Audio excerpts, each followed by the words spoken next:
tell all the world worship Him.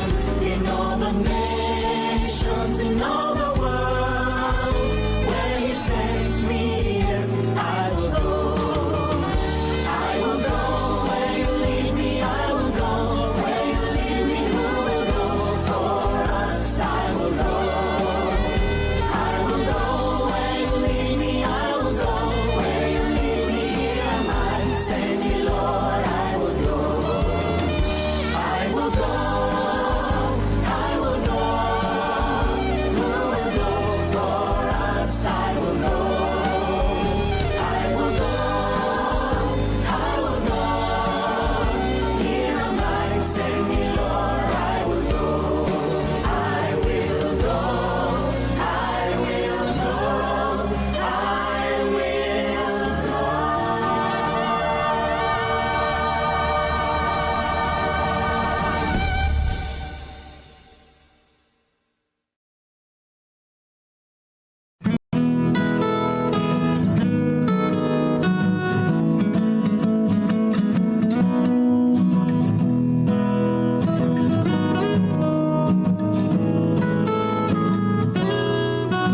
Pag di matanggap ang nangyari sa buhay na ito, sisisihin mo ang langit.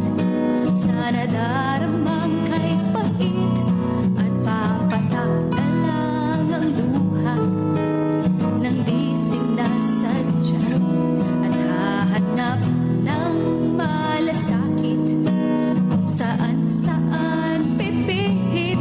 At kung ako sa'yo, ako ay lalapit doon sa gumawa ng lupa at langit. Si Jesucristo ang kanlungan mo, bukas ang puso niya para sa'yo.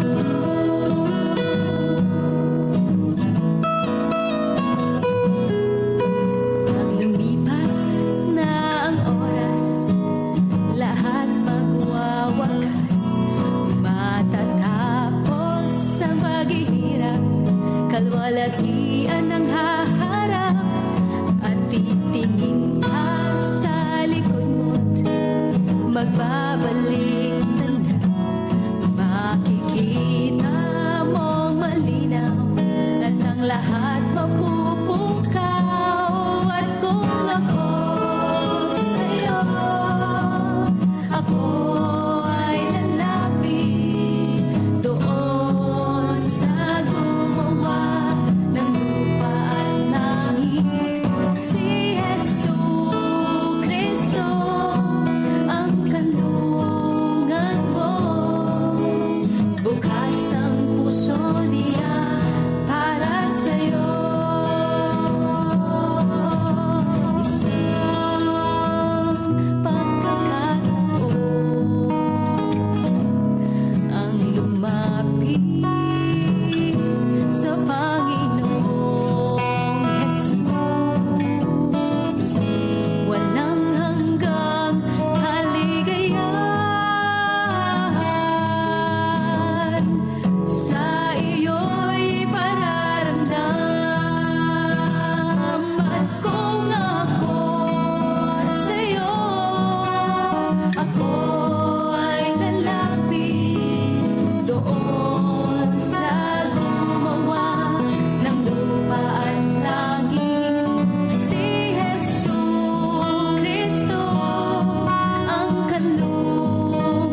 and tomorrow may never be mine.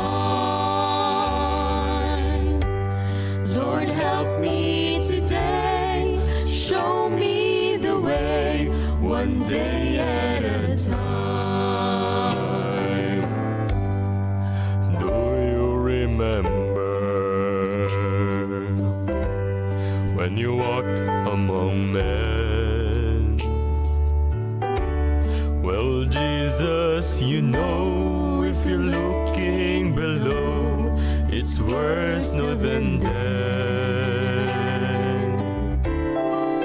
Pushing and shouting, that's crowded my mind. So for my sake, teach me to take one day at a time. One day at a time, sweet Jesus. That's all I'm asking from you. Just give me the strength to do every day what I have to do. Yesterday's gone, sweet Jesus, and tomorrow may never be mine. Lord, help me today, show me the way, one day at a time. One day at a time, sweet Jesus. That's all I'm asking from you. Just give me the strength to do every day what I have to do. Yesterday's gone, sweet Jesus, and tomorrow may never be mine. Lord, help me today, show me the way, one day at a time.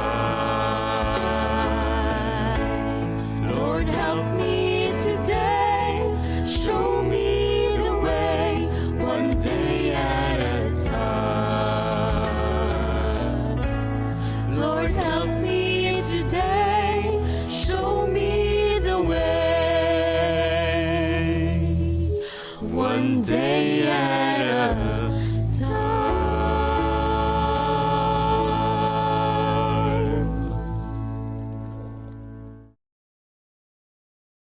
Mga nasa Facebook and YouTube. Happy Sabbath po. Happy Sabbath din.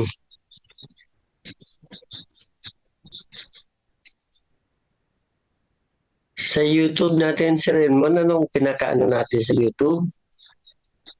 Basta pray muna po tayo habang naghihintay.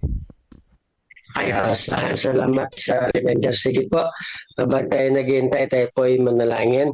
Mapagpala at kakila naming Diyos sa mga oras nito. Kami po ay lumalapit sa iyo at nagpapasalamat sa iyo pong gabay sa buong magdamag sa amin pong pagtulog. Salamat po sa panibagong buhay na siyang amin pong gagamitin upang purihin ang iyo pong dakilang pangalan.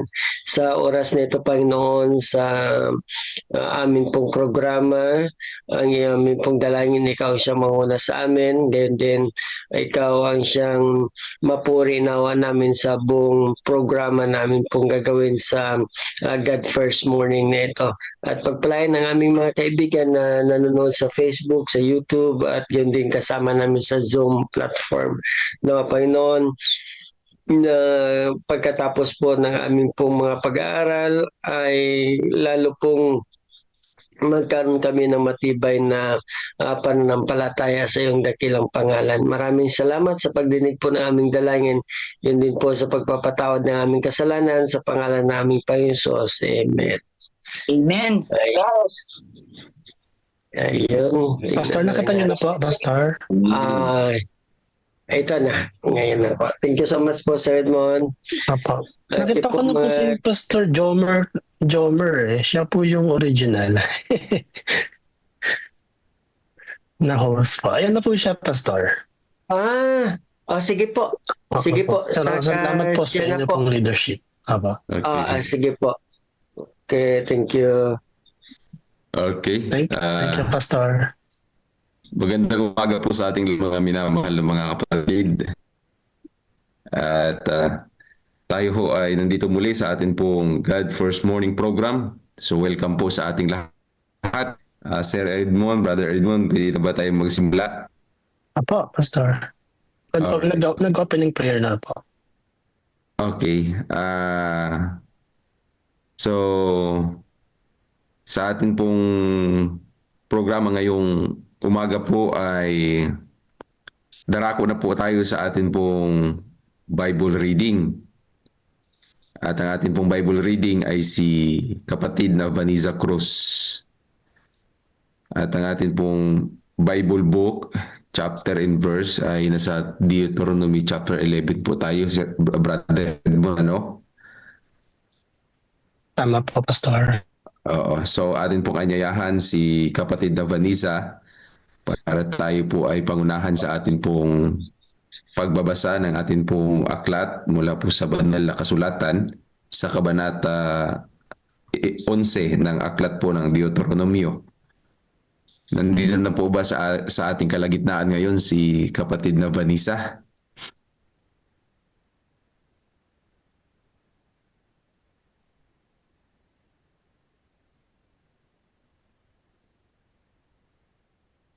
Good morning po.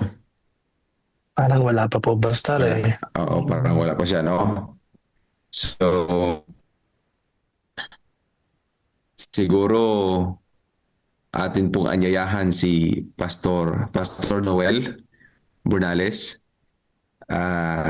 Pwede po ba na kayo po ang manguna sa atin pong pagbabasa ng aklat po ng Deuteronomio, chapter 11 po.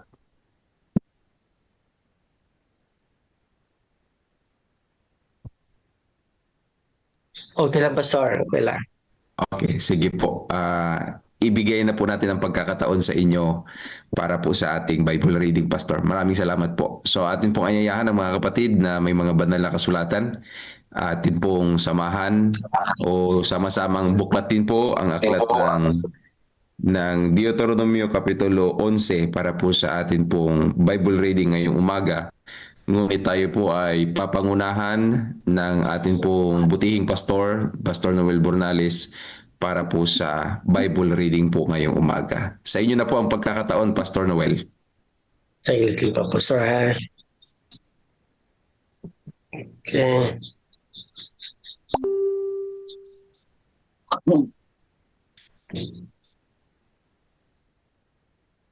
Saglit lang po.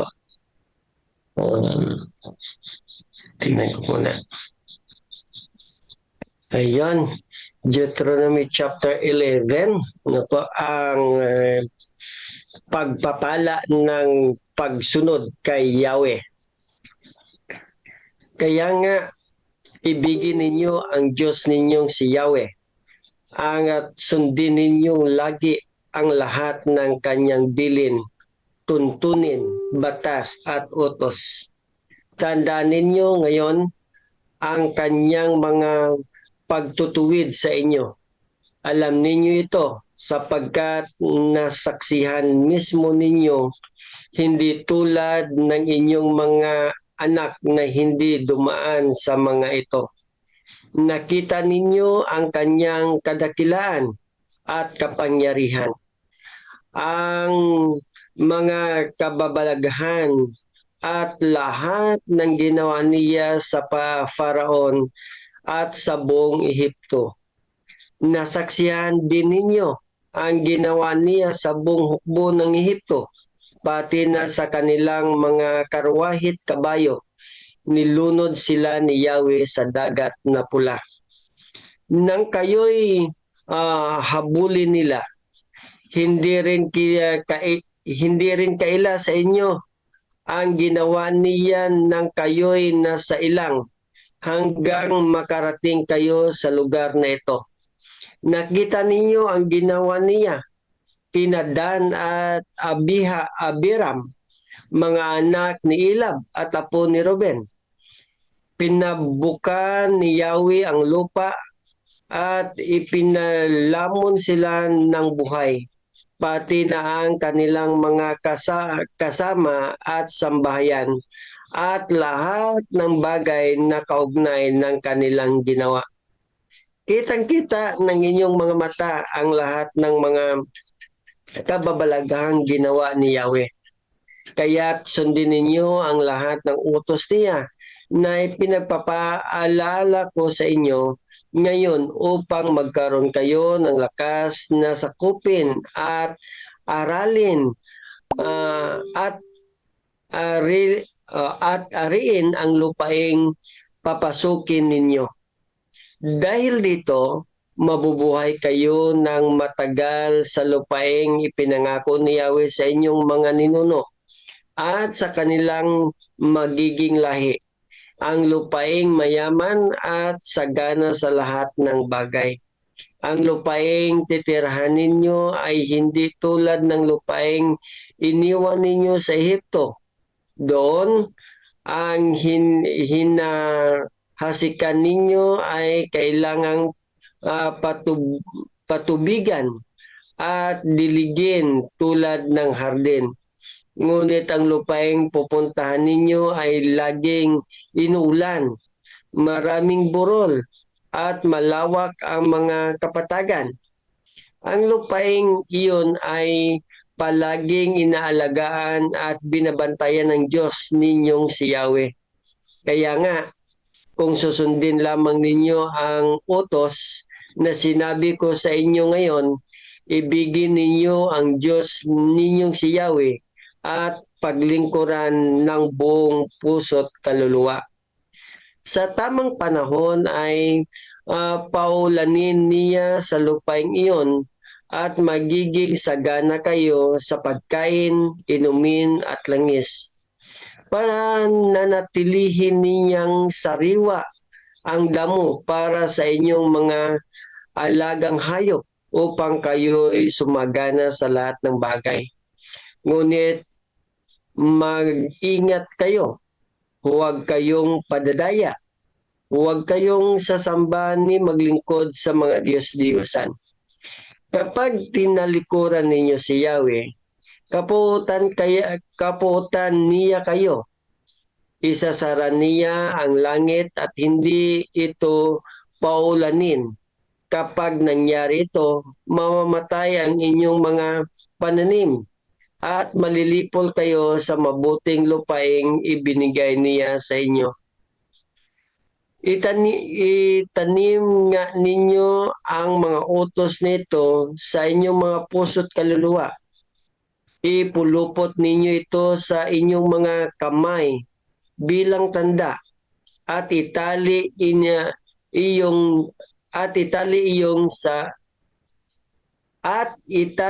sa inyong noo.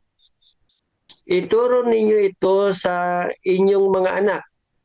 Pag-aaralan ninyong ito sa inyong tahanan, sa inyong paglalakbay, sa inyong pagtulog sa gabi, at sa inyong pagbangon sa umaga.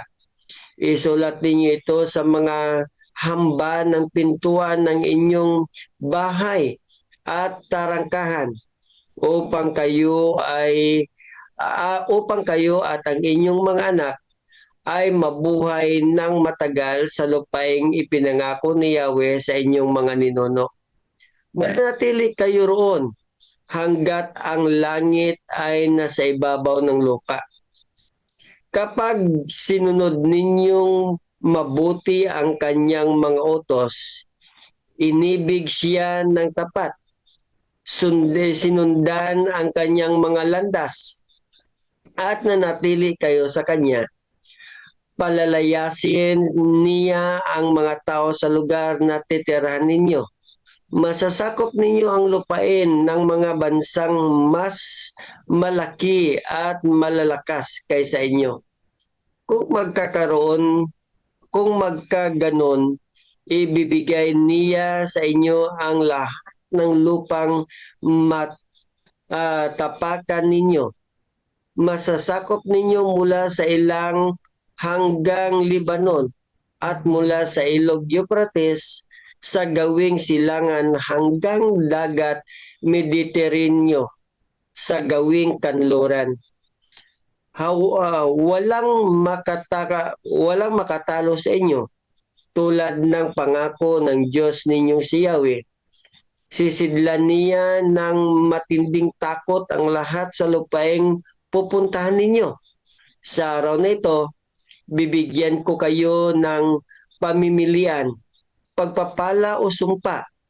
Pagpapala kapag sinunod ninyo ang kanyang mga utos. Ngunit sumpa kapag sumamba kayo sa ibang Diyos sa halip na susundin o susunod sa kanyang mga utos. Kapag nadalan na kayo ni Yahweh sa lupaing inyong sasakupin at aariin, ang pagpapala ay bibigkasin ninyo sa bundok ng Gerizim at ang sumpay sa bundok ng Ibal.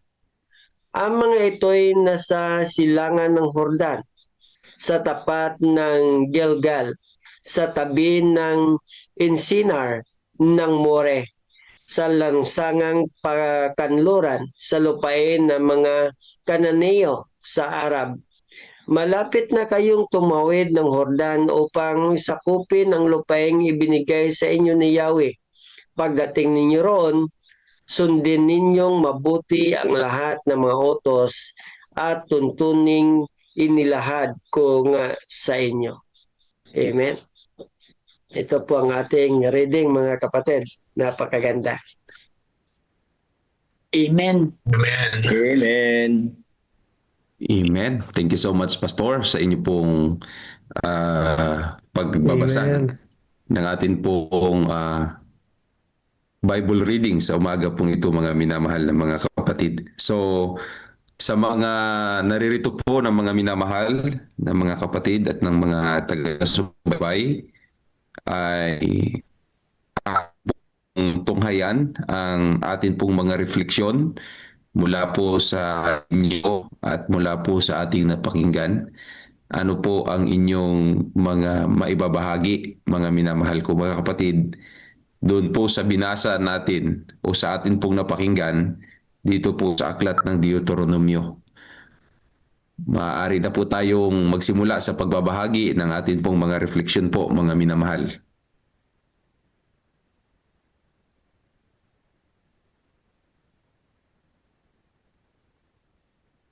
Pastor Noel, unahan niyo na po ang atin pong kaan. Pwede na po ba ninyo unahan ang atin pong refleksyon?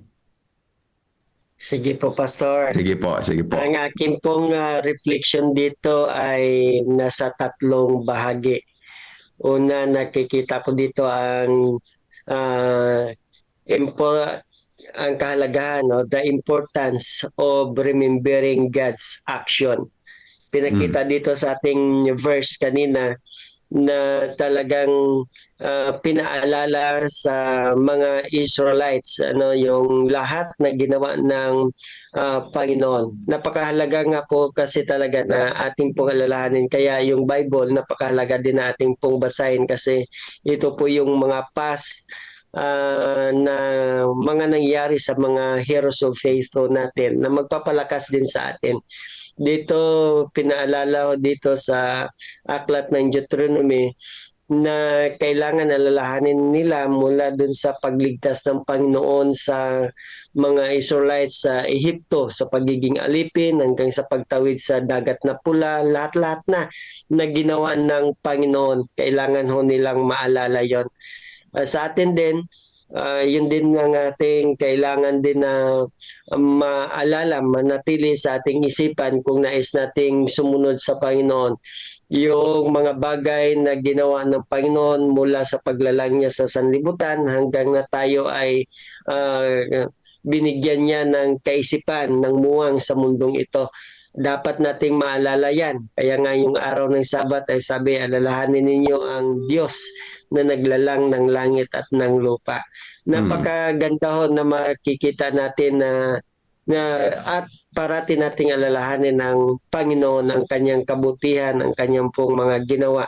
Sabi nga sa mga simpleng bagay, dapat nating maalala ang Panginoon. Yung pagising pa lang natin sa umaga, isa na pong napakagandang pagnilay-nilayan natin ang kahiwagaan ng paggawa ng ating pong Panginoon. So yun po ang isa sa aking nakita, yung kahalagahan ng pag-alala ng ginawa ng Panginoon, yung action ng Panginoon. Kaya si Jose Rizal, sabi nga niya, ang hindi marunong lumingon sa pinanggalingan ay hindi makakarating sa paroroonan. Napakaganda Amen. na makita mo na yung sa likuran din nga natin, yung pinanggalingan natin para lalo tayong magtumibay sa ating panampalataya. Dito din natin makita yung humbleness. Yung minsan kasi pag nasarurok na tayo ng tagumpay, hindi na natin nakita ng Panginoon para gumagabay sa atin. Pag nasa punto na tayo ay nangdoon na sa kaginawaan, hindi natin makita ng Panginoon pala ang dahilan ng lahat ng ito. So dapat alalahanin natin para ang ating pong mga paa ay parating nakaugnay sa lupa. Hindi ho natin nararamdaman na tayo nakaangat. Ibig sabihin, pag tayo po parating umaalala sa Panginoon, yung sinasabi niya na without me, you can do nothing. So may kay magiging humble. Sunod, pangalawa kong nakita dito yung kondisyon ng pagpapala ng Panginoon. Ang Panginoon ay mayroon siyang universal blessing. Mayroon din po siyang tinatawag natin na particular na blessing. Yung particular na blessing, ito yung sinasabi ng Panginoon sa mga Israelites na kung susundin ninyo ang kanyang utos, ay talagang pagpapalain kayo ng ating Panginoon. Ang pagpapala naman po ng Panginoon hindi lamang po sa material na bagay, kung hindi lalo tigit sa spiritual na bagay. Ito ho ay pagpapalang ibibigay ng Panginoon, hindi nahawakan. Ngunit ito pong spiritual na bagay ang siyang napaka-inam na mapanghawakan natin na pagpapala ng Panginoon. Yung makaiwas ka lang sa mga tukso o di kaya makalampas ka lang sa mga pagsubok ay isang napakagandang karanasan, blessing ng ating pong Panginoon. Kaiwas ka sa tukso ng flood control o di kaya ng iba pang mga bagay, ay isang napakagandang masaksihan natin na pagpapala ng Panginoon. Sa kadahilanan ng yung ultimate na pagpapala naman ng Panginoon na ibibigay sa atin yung kaligtasan o buhay na walang hanggan na makasama din natin siya. Pangatlo po, sa akin pong nakitang reflection dito, yung teaching and inculcating God's Word. Kailangan ho talaga, totoo yun, kahit sa mga bata, ay dapat po parati nating maituro sa kanila ang kabutihan ng ating pong Panginoon, ang kahalagahan ng pagsimba. Minsan, ang kahalagahan ng pagsimba ay para bagang lalo na sa kagaya ko na ipinanganak sa Adventista. Para bagang routine na lang sa buhay natin, mula bata hanggang na tayo tumanda. Parang routine na lang sa buhay natin yung pagsimba. Parang hindi tayo nagsimba dahil tayo ay nagpapasalamat sa pagliligtas ng Panginoon, nagpasalamat sa kabutihan ng Panginoon, kundi nagsimba tayo kasi Adventista tayo. Bakit ko nasabi yan? Dati kasi nung ako ay hindi pa nag-aral ng theology, ayun po ang aking pong pakiramdam. Hindi kumakain ng mga marurumi kasi Adventista. Wala na ibang mga paliwanag dahil hindi nga po nakapagbasa ng maayos ng Biblia.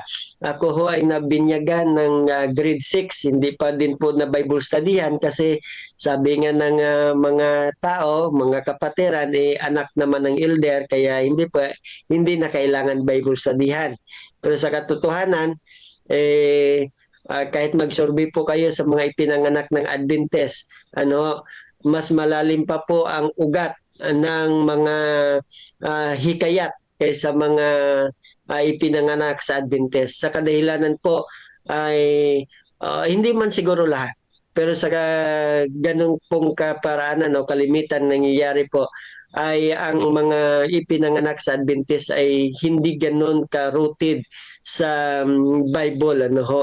Hindi ganun ka-rooted kasi mula sa pagkabata ay talagang simba-simba lang na wala namang ganun kalalim na pagpapaliwanag kagaya ng mga na-convert na talagang turo Bible study ang kanila hong nararanasan.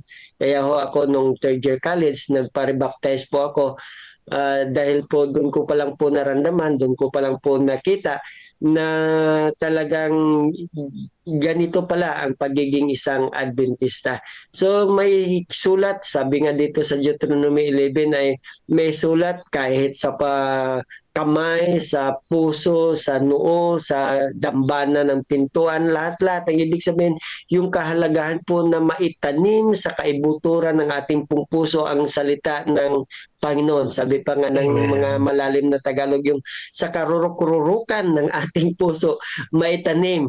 Bakit? Sa kadahilanan, kailangan talaga nating maalala na ang Diyos ay mabuti, ang Diyos ay nagbigay ng pagpapala at ang Diyos ay naglalang sa buong sanlibutan. So yun po ang aking reflection sa umagang ito, mga kapatid at pastor. Amen, amen. Thank you so much, Pastor Noel. Maraming salamat po sa napakagandang refleksyon. Natin po ang ating butihing direktor, Pastor Ernie Marin. At ako po'y naniniwala na mayroon po siya ring isang magandang bahagi para po sa ating nabasa mula po sa aklat ng Deuteronomio Kapitulo 11. Pastor Marin, magandang umaga po. Magandang umaga po, Pastor, at sa lahat po ng nakasubaybay sa ating programang God First Morning. Nais ko pong magbigay lang po ng isang reflection na ito po ay makapagpapalalim ng ating pananampalataya. Una po ay yung pong ating remembering God's faithfulness. Dito po sa aklat po ng Deuteronomy chapter 10 ay in-emphasize na ating alalahanin kung paano naging tapat ang Diyos. Especially sa kanilang paglalakbay, pag-alis sa Ehipto. Ang Diyos ang siyang nanguna. Nung sila ho ay nasa ilang, guided them in the wilderness, provided for their need. Despite their failures, kahit po sila matitigas ang ulo, ang Diyos ay nagpapaulan ng mana. Ang Diyos ay nagbibigay ng pugo. Ang Diyos ay nagbibigay sa kanila makakain araw-araw. And ito po ay nagbibigay pa sa atin this memory. It means to foster faith, gratitude, and obedience. Kaya dito po mga minamahal kong mga kapatid, kung ating pong babalikan ang kasaysayan ng bayan ng Diyos. Dito'y muling pinapaalala ng salita ng Panginoon na ating alalahanin ang kanyang katapatan. Kaya ang sabi sa talatang binasa, ituturo mo sa iyong mga anak.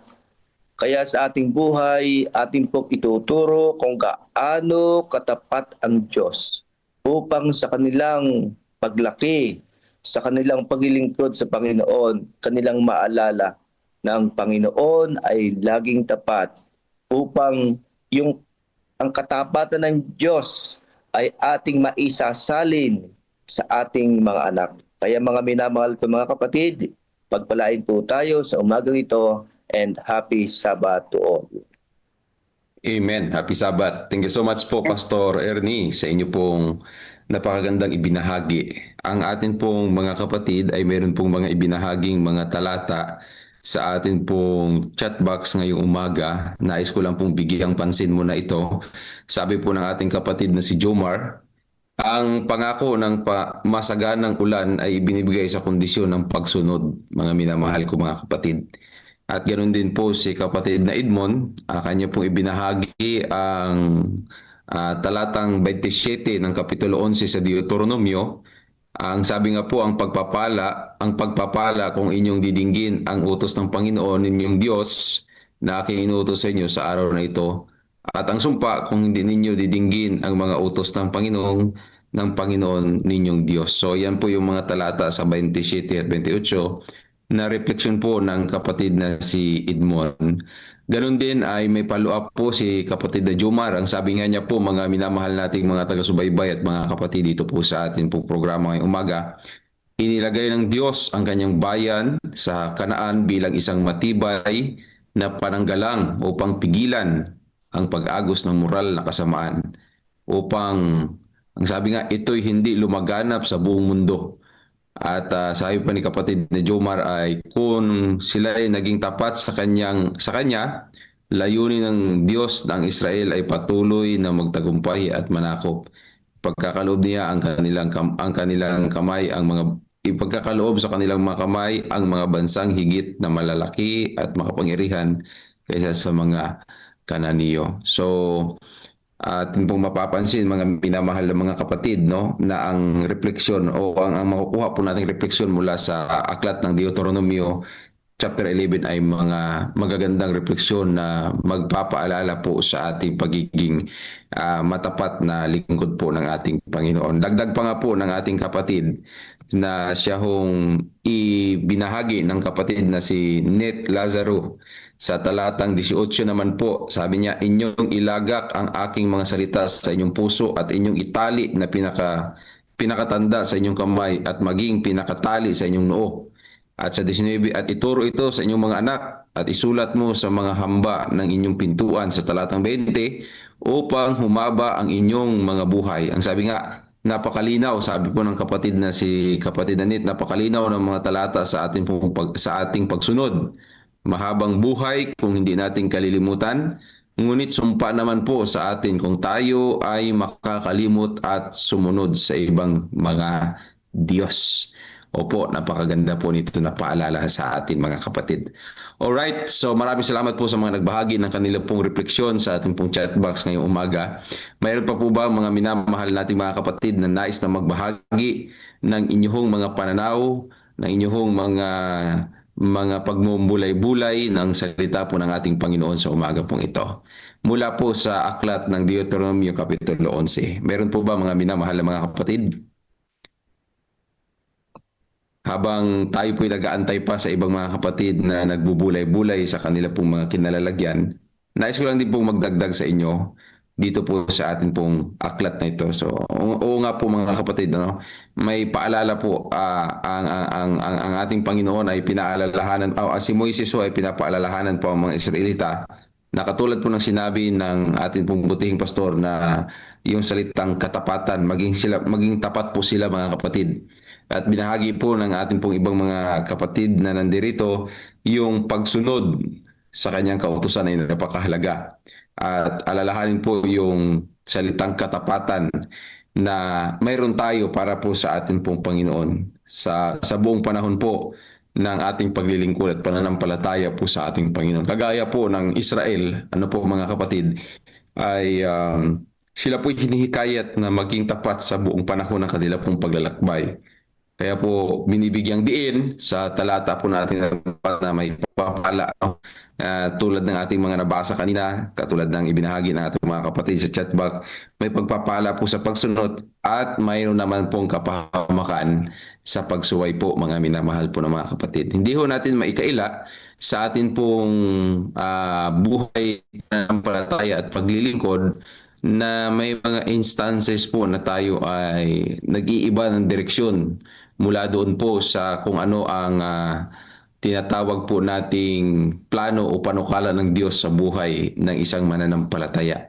Ngunit ngayong umaga ay paalala na tayo ay bumalik doon sa kung ano ang direksyon ng Panginoon na nais niya para po sa bawat mga tapat na naglilingkod sa Diyos. Kaya po yung talata po ng Deuteronomio 11, talatang 1, ang sabi nga ho dito, ibigin ninyo ang Panginoon ninyong Diyos at sundin ninyo ang kanyang mga utos, tuntunin, batas at mga kautusan sa lahat po ng panahon. Mga minamahal ko mga kapatid. Kung atin pong titingnan ang atin pong kasalukuyang panahon, tayo din po ay mga mananampalatayang sumusunod sa mga utos, mga tuntunin, mga batas, at kung ano pong mga bagay na siya hong pamantayan ng atin pong iglesia mga minamahal pong mga kapatid. Alright, so thank you so much. No? Baka marahil ay mayroon pa pong mga karagdagan ang atin pong mga kapatid ngayong umaga para po sa atin pong refleksyon sa aklat po ng tinatawag po nating Deuteronomio, mga minamahal. Kayo ho ay malayang magtaas ng inyong mga kamay at kayo ay malayang mag-interaction para po sa atin pong mga refleksyon. Alright, narito po. Unahin po natin ang atin pong headquarters. Kung hindi ho ako magkakamali, ito po ang ating butihing presidente, Pastor Jerry. Magandang umaga po sa inyo at pagkatapos po ay ating pagkakaloob kay kapatid na siya ho mayroong pangalang Vibo B2511. Okay, Pastor Jerry, good morning. Good morning, Pastor Jomer. Magandang umaga po sa inyong lahat, mga kapatid. Happy God First Morning. Ako po ay nabigyan ng pagkakataong makapunta mismo doon sa Israel.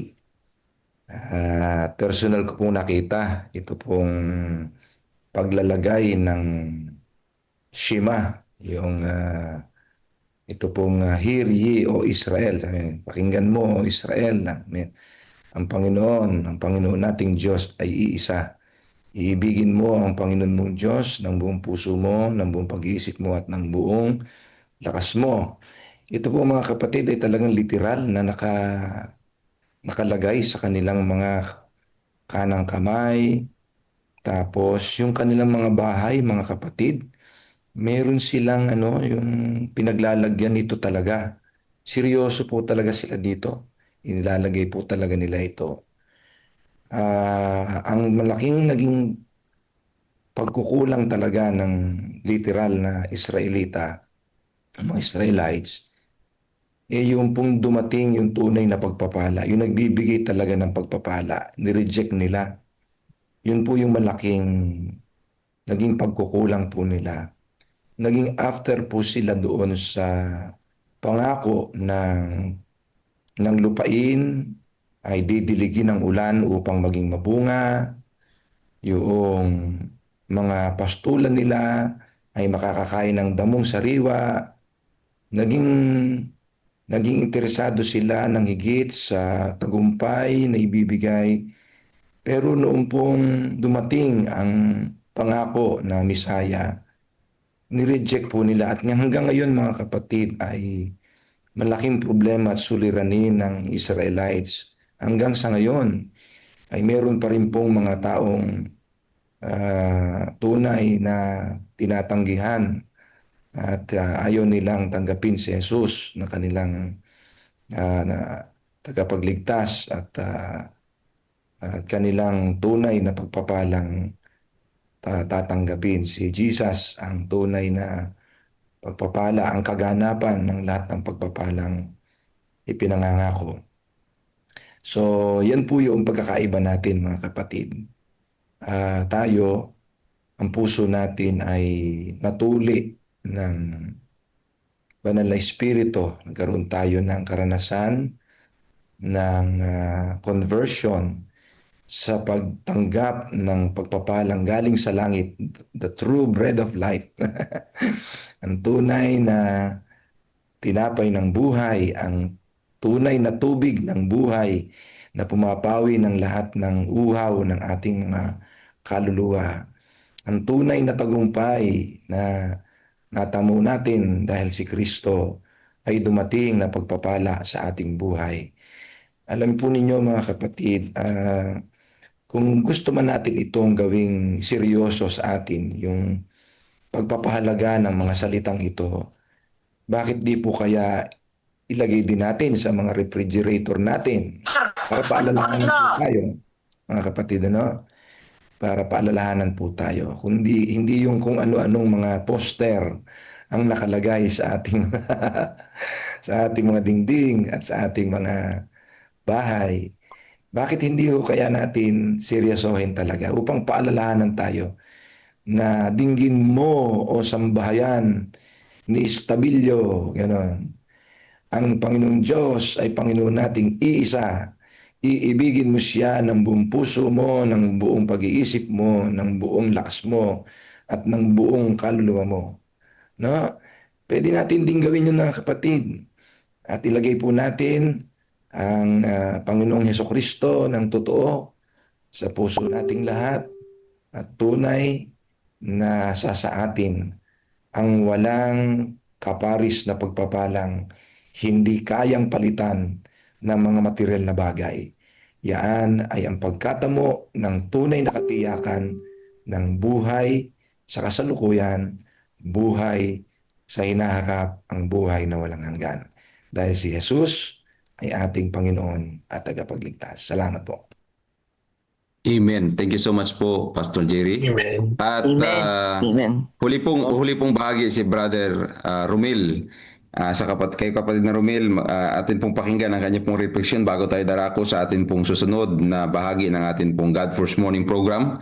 Brother Romel, good morning. Kamusta po kayo? Ayan po, magandang umaga po, Pastor. Happy God First Morning po sa ating lahat. Gusto ko pong i-share ngayong umaga o bigyan din ito ang sinasabi po sa Deuteronomy chapter 11 verse 22. Ang sabi po dito ay, sapagkat kung inyong susunding masikap ang buong utos na ito na aking inuutos sa inyo upang gawin, na ibigin ang Panginoon ninyong Diyos, lumakad sa lahat ng kanyang daan at masikap sa Kanya. Alam niyo po mga kapatid, napakaganda po itong verse 22. Gusto ko pong dalhin sa inyo yung tatlo. Ang sabi po dito, una ay dapat natin pong sundin ang mga utos ng ating Panginoon. At alam natin naman po na ito ay sinabi ng Panginoon noon sa ating mga unang mga believer, sa Israel. Kaya po sa panahon natin ngayon, alam nyo po, hindi po madaling maglingkod sa Panginoon. Masasabi ko po, talagang mahirap. Pero kung tayo po ay talagang laging naka-engage sa ating Panginoon, ang ating puso, sabi nga po kanina, ang ating pong mga unang nagsalita, ay talaga natin itong iingatan. Dahil po, mahalaga ang utos ng Panginoon po na ating itong matupad dahil ito ay nagbibigay din po sa atin ng pagbabago. Una-una sa ating karakter po na tayo po ay dapat mahubog muna sa karakter ng ating Panginoon at tayo po ay makakasunod dito. Pero kung hindi po tayo mahubog at hindi po tayo handang tumanggap nito ay hindi po natin ito makakamit. Pero sa tulong ng Banal na Espiritu naman po, tayo ay mababago niya kung ating pakikinggan. Pangalawa po, ang sabi dito, ibigin natin ang ating Panginoong Diyos. Bakit po kaya niya sinabi? Dahil po tayo ay minsan mahirap umibig, yun yung totoo. Ang gusto lang natin tayo'y ibigin, pero ang ating Panginoon, minsan nahihirapan tayong ibigin. Bakit? Ang sabi nga po kanina sa ating pong unang mga nag-reflect, ay pag tayo po ay yumayaman o kaya tayo po ay rumarangya sa ating mga buhay, ay nakakalimutan po nating umibig sa ating Panginoon. Kaya mga kapatid, sana sa hirap at ginhawa na ating pong nararanasan sa ating mga buhay, ay lagi nating unahin ang ating Panginoon dahil siya pa rin po ang nagmamahal sa atin kahit hindi po tayo karapat-dapat na mahalin. Amen. Kaya yun yung dapat nating laging ilagay sa ating puso po na ang Panginoon kahit pa man hindi natin ibigin siya, ang Panginoon po ay handa pa rin umibig po sa ating lahat. Amen. Ang pangatlo po, ang sabi dito, dapat po tayong lahat ay lalakad. Saan daw po? Sa daan ng ating Panginoon. Kasi po, ang daan ng ating Panginoon, kaya po may kanta nga po sa iyong mga yapak. Kaya pag ating pong susundan ang yapak at bakas ng mga tapak ng ating Panginoon, ay hindi po tayo maliligaw. Kasi bakit po? Ang sabi ng Panginoon, sundan mo lang ako dahil ang sabi po nga ng aming mga napuntahan na lugar na gusto ko pong itong idiin sa inyo. Alam mo po yung lighthouse, kung titingnan po ninyo yung lighthouse, doon sa napuntahan namin sa lugar ng Ilocos. Gusto ko itong idalhin sa inyo. Yung lighthouse na yun mga kapatid ay marami na palang naligtas na mga tao. Kaya ang Panginoon din kung ating titingnan, yung ilaw na yon, walang iba kundi ang ating Panginoon. Kaya po sa tuwi-tuwi na ng ating buhay, dapat makikita natin yung liwanag at yung bakas ng Panginoon. Hindi natin makikita yun kung walang liwanag ng ating Panginoon. Kaya po sa bawat araw po na ating paglalakbay sa sanlibutang ito, ay makita nawa natin yun individually. At yun po ang sabi kanina po doon ni Pastor Bornales, dapat maituro natin ito, hindi lang po sa ating mga anak. Lahat po ng tao sana atin pong masabihan nito na ang ating Panginoon ay dapat nilang sundan. Dahil alam naman natin po na tayo po ay, sabi nga po, tayo ay nagmimisyon sa ating pong lahat na nasasakupan. Paano po natin maituturo yung tamang daan sa kanila? Dapat po itong mayakap nila dahil alam natin napakalapit na pong dumating ang Panginoon. Hindi din naman tayo masaya kapag hindi natin din po sila mabigyan ng pagkakataon na malaman nila ito at mayakap nila yung katotohanan ito na sinasabi ng Panginoon. Kaya mga kapatid, sa umagang ito, isipin natin sa bawat hakbang at bawat paghayo natin, tayo po ay maging liwanag at maging daan ng kaligtasan din po sa ibang mga tao. Yan lamang po at happy God First Morning at happy Sabbath po. All right, thank you so Amen. much. Kapatid na Romel, purihin po ang Panginoon. Salamat po sa inyong mga refleksyon, mga minamahal, mga kapatid. Tayo po ay darako na sa ating pong ikalawang bahagi ng ating pong God First Morning. Ang ating pong darako tayo sa ating pong Lest We Forget na babasahin. At ang ating pong tagapagpanguna dito ay ang ating kapatid na kapatid na Jeremiah Mendoza. Kung ang ating pong kapatid ay nandirito po, mga minamahal na mga kapatid, kayo ho ay aking inaanyayahan na pangunahan at basahin po ang ating aklat na Lest We Forget upang sa ating pong patuloy na pagkakaroon ng ating pong mga refleksyon. Sa akin pong palagay ay wala po ang ating kapatid na ito. Ngunit akin pong ikinagagalak na akin pong anyayahan ang kapatid na Edmond para po sa ating pangunguna ng pag-aaral sa Lest We Forget. Brother Edmond, good morning. Ako pong ibinibigay ang pagkakataon sa inyo ngayong umaga. Good morning po, Pastor. Okay, magandang umaga po muli. Happy Sabbath po sa lahat. Ngayon po ay September 27. Ang ating pong babasahin ay may pinamagatang si Ellen White sa Minneapolis. Ito po ay part 3 na po, no? Isinasalamin si Jesus, part 3. Ang ating pong talata ay matatagpuan sa 2 Korinto 7, chapter 7, verse 1. Sabi po dito, yamang taglay natin ang mga pangakong ito, linisin natin ang ating mga sarili mula sa bawat karumihan ng laman at espiritu na ginagawang sakdal ang kabanalan sa pagkatakot sa Diyos.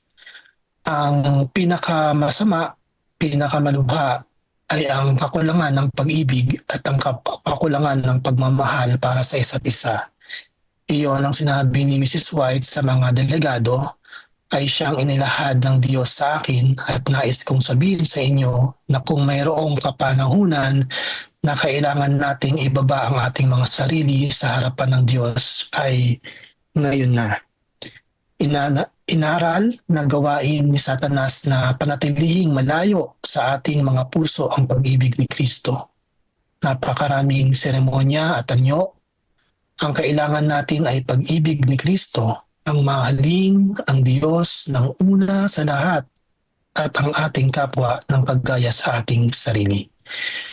Kapag mayroon tayo nito, magkakaroon ng pagbagsak katulad ng mga pader ng Jericho sa harapan ng mga anak ng Israel. Ngunit may napakalaking pagkamakasarili at pagnanasang mangibabaw sa ating mga hanay. Habang nagpapakababa tayo sa paanan ng krus, lalong magiging malinaw ang ating pananaw kay Kristo. Ano ang ginagawa ng Diyos at ni Jesus? Nililinis nila ang sanktuaryo. Kung gayon, kailangan nating makasama nila sa gawaing ito at linisin ang sanktuaryo ng ating mga kaluluwa mula sa lahat ng kasamaan upang ang ating mga pangalan ay maisulat sa aklat ng buhay ng Kordero. Upang ang ating mga kasalanan ay mabura kapag dumating ang panahon ng pagpapanibago mula sa presensya ng Panginoon. Wala kayong oras para itaas ang inyong sarili, kundi ang itaas lamang si Jesus. O itaas ninyo siya. Paano natin ito magagawa?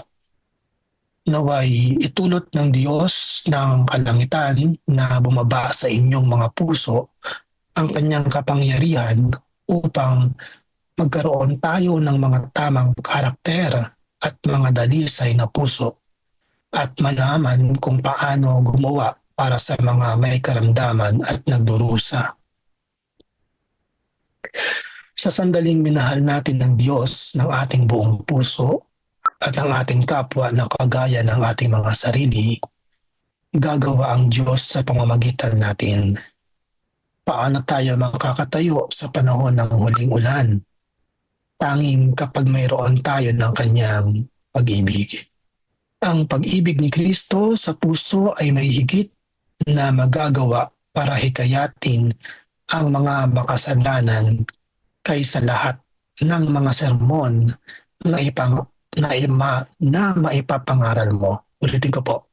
Ang pag-ibig ni Kristo sa puso ay may higit na magagawa para hikayatin ang mga makasalanan kaysa lahat ng mga sermon na maipapangaral mo.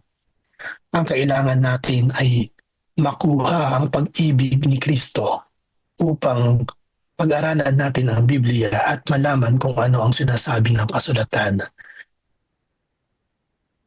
Ngayon mga kapatid, maaari na ring alisin natin ang basura mula sa mga pintuan ng ating puso sa araw na ito sapagkat wala na tayong oras na dapat sayangin. At iyan ang katotohanan. Ngayon ang araw ng ating kaligtasan.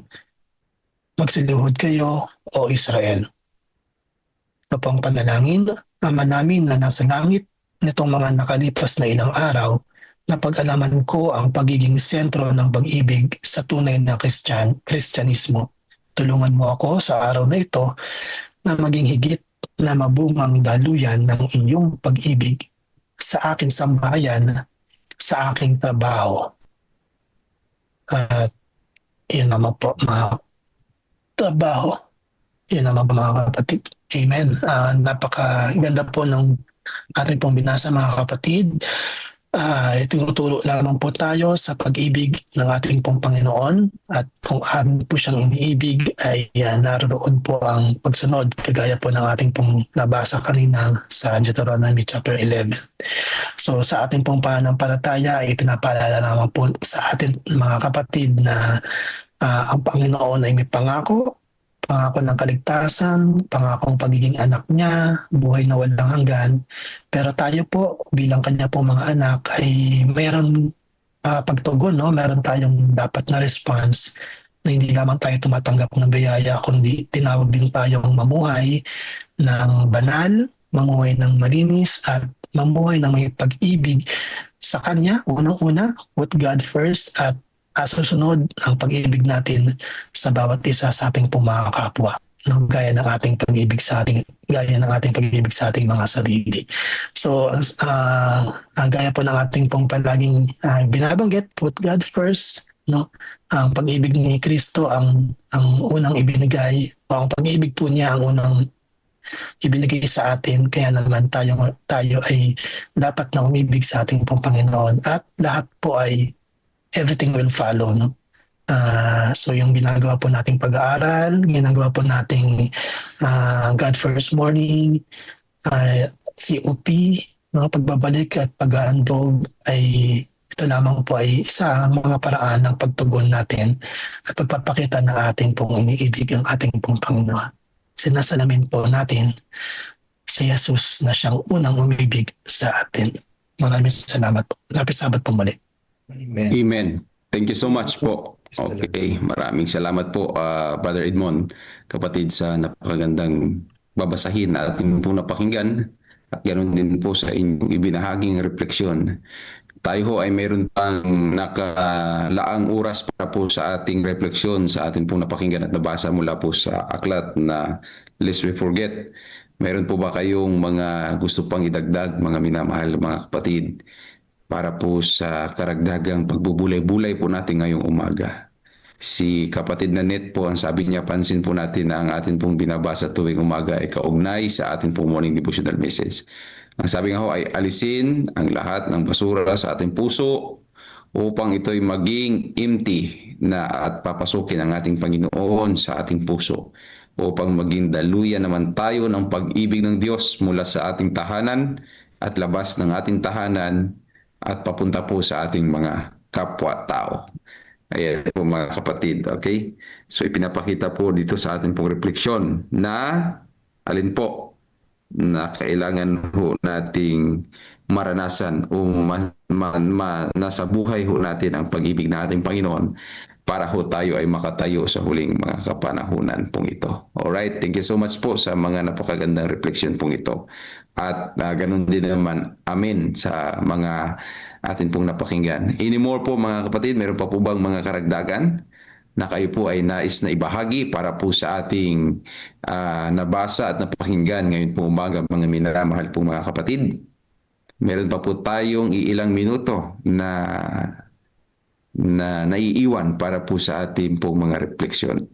Habang ako po ay nag-aantay po ng sinumang nais na magbahagi, nais ko din naman pong basahin ang iba pong mga pagbati ng ating pong mga kapatid, kagaya po ni kapatid na Brenda. Sabi niya, God first morning and happy Sabbath to all. God is love. Alright, praise the Lord. Sabi po ni Pastor Alex Rigor, happy God first morning po and happy Sabbath po sa lahat. Maraming salamat po mga kapatid. Pastor. And yes, go ahead, Pastor. Brother Edmond, go ahead po. Hindi po ako hindi ko mapigil ang sarili ko po na basahin pong muli yung line.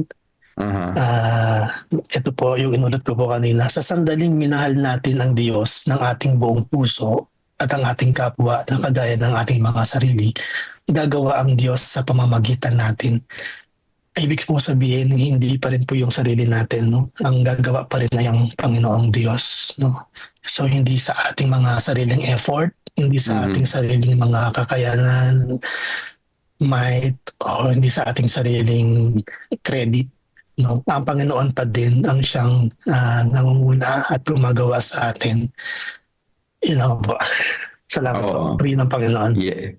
Amen. Thank you so much, kapatid na Edmond. Tunay po, no, na wala ho tayong maibibilang na atin pong masasabing ginagawa natin dahil kakayanan po natin yun. Kung hindi bagkos, ginagawa natin o gagawa tayo na nag-uugat o nagmumula po sa pamamagitan ng pag-ibig po ng ating Panginoon. Okay. Yes, good morning, Pastor Nelson. Happy Sabbath po. Konting reflection lang ako. Yes po, thank you po. Alright. Huwag natin husayan ang pagsasalita. Kumbaga sa akin, maraming mga tao mahuhusay sa pananalita. Pero husayin natin sa ating paglapit kay Kristo. Kasi ang paglapit kay Kristo ay nagbubunga ng mabuting karakter. Maraming mga tao mahuhusay sa pananalita. Pero titignan natin sa karakter ay sumasablay. Ugali talaga mga kapatid ang gustong makita ng Diyos sa atin. Yung bunga ng talagang totoong pagsuko, bunga ng kanyang pag-ibig. Maraming mga tao ang hindi alam kung paano mabago, hindi alam kung paano magsisimula, hindi alam kung paano babaguhin ang sarili. Pero ngayong umaga ay pinapaalala sa atin, Pastor Jomer, na ang ating husayan sa ating buhay ay yung paglapit kay Kristo, yung bunga na dapat makita ni Kristo sa atin, at yun ang tinatawag na karakter. Yung pag-ibig ng Diyos, yung pag-ibig ni Kristo na bumabalot sa atin. Sabi nga ng 1 Corinthians chapter 5 verse 14. Yung pag-ibig ni Kristo, for the love of Christ constrained us. Yun ang pipilit na magbabago ng ating mga sablay, mga pangit, mga mali na karakter patungo sa wangis ng ating Panginoon. Usayan natin ang paglapit kay Kristo. Thank you, God bless. Alright, thank you so much po, Pastor. And purihin po natin ang ating pong Panginoon. Maraming salamat po sa mga reflections na inyo pong binahagi sa atin po ngayong umaga, mga minamahal ko pong mga kapatid. Sa kauli-hulihan po ng refleksyon para sa ating napakinggan, ang sabi nga po ni Pastor Alex, mamuhay na may pag-ibig kay Kristo at sa ating pong kapwa. Okay, so atin pong ipagkaloob ang panahon kay kapatid na Edmond para po sa pananalangin, at pagkatapos po noon ay darako tayo sa atin pong church history video. Mga kapatid, bago mananalangin si Brother Edmond, ay bigyan ko lang pong pansin ang mga ipinasa ho sa atin o ikinoment po sa ating comment section na ang sabi po, sapagkat hindi ako isinugo ni Kristo upang magbautismo kundi upang ipangaral ang magandang balita, hindi sa pamamagitan ng mahusay na pananalita, upang ang cross ni Kristo ay huwag mawalan ng kapangyarihan. Maraming salamat po, Pastor Jerry, sa napakagandang talata pong ito. Sabi nga po ng kapatid na si Brother Dan, sa panahon po ng Israel ay sinabi ng Panginoon kay Moises ang mga instruction para sa ikabubuti at kaligtasan ng bayan. Sa panahon po natin ay binigyan ng karapatan ang ating mga butihing pastor, leader, mga tagapanguna sa iglesia. Sabi nga ng Jeremias 3:15, hindi po sa lahat ng oras ay may pagpapala sa ating mga payo. Hindi po natin alam kung hanggang kailan tayo malaya makapagbasa ng Biblia. So sana po pahalagahan natin ang ating instruction ng Panginoon at sundin upang ang pangako ng ating Panginoon ay na makalangit ay ay maranasan po natin. Okay, so sabi nga ho, punuin po natin ng pagmamahal ang CLPM. Praise the Lord, mga kapatid, no? Mangibabaw ho nawa ang pagmamahal sa atin pong buong teritoryo ng paglilingkod po, mga minamahal po mga kapatid. Sabi ni Sister Net, Amen, Brother Edmond. Kaya nga, ang lahat ng mabubuting gawa ay mula sa Diyos, pagmamahal at pagpapatawad. Tayo ay magliliwanag lamang kung tayo ay nanatili na nasa kanyang likuran lamang at hindi tayo sa harapan. Amen. Praise the Lord po, mga kapatid. Huwag natin kalilimutan na sa ating paglilingkod habang nag-aantay sa nalalapit na ikalawang pagparito ng ating Diyos ay mabuhay ho tayo sa pag-ibig ng ating Panginoon. Maraming salamat po. Aking ipagkakaloob na ang panahon para kay Brother Edmond para sa atin pong pananalangin. Mga kapatid, tayo pong lahat ay yumuko para po sa panalangin. Ama po namin banal, aming Diyos ng namin nasa mga langit, patuloy po namin kayong pinapasalamatan, pinupuri sa umagang ito. Nagpapasalamat po kami, Panginoon, sa isa naman pong napakagandang umagang pinagkaloob sa amin lahat. Binigyan kami ng isang buhay at kalakasan. Patuloy kami pinagsama-sama sa platform na ito, Panginoon, upang magsama-sama sa pakikinig, pagbabasa ng inyong pong mga banal na salita. Patuloy po namin pinapainandang, Panginoon, ang papuri at pinakita sa inyong pangalan, Panginoon. Sumasamba kami sa Espiritu at Katotohanan. Patuloy na pinapasalamatan ang inyong pong pag-ibig sa bawat isa sa amin. Patuloy po kaming samahan, Panginoon, na gawin ninyo pong mga pinag-uutos sa amin, Panginoon. Gaya po ng inyo pong pag-ibig ay bigyan po namin kayo at ang amin pong mga kapwa gaya po ng amin pong sarili.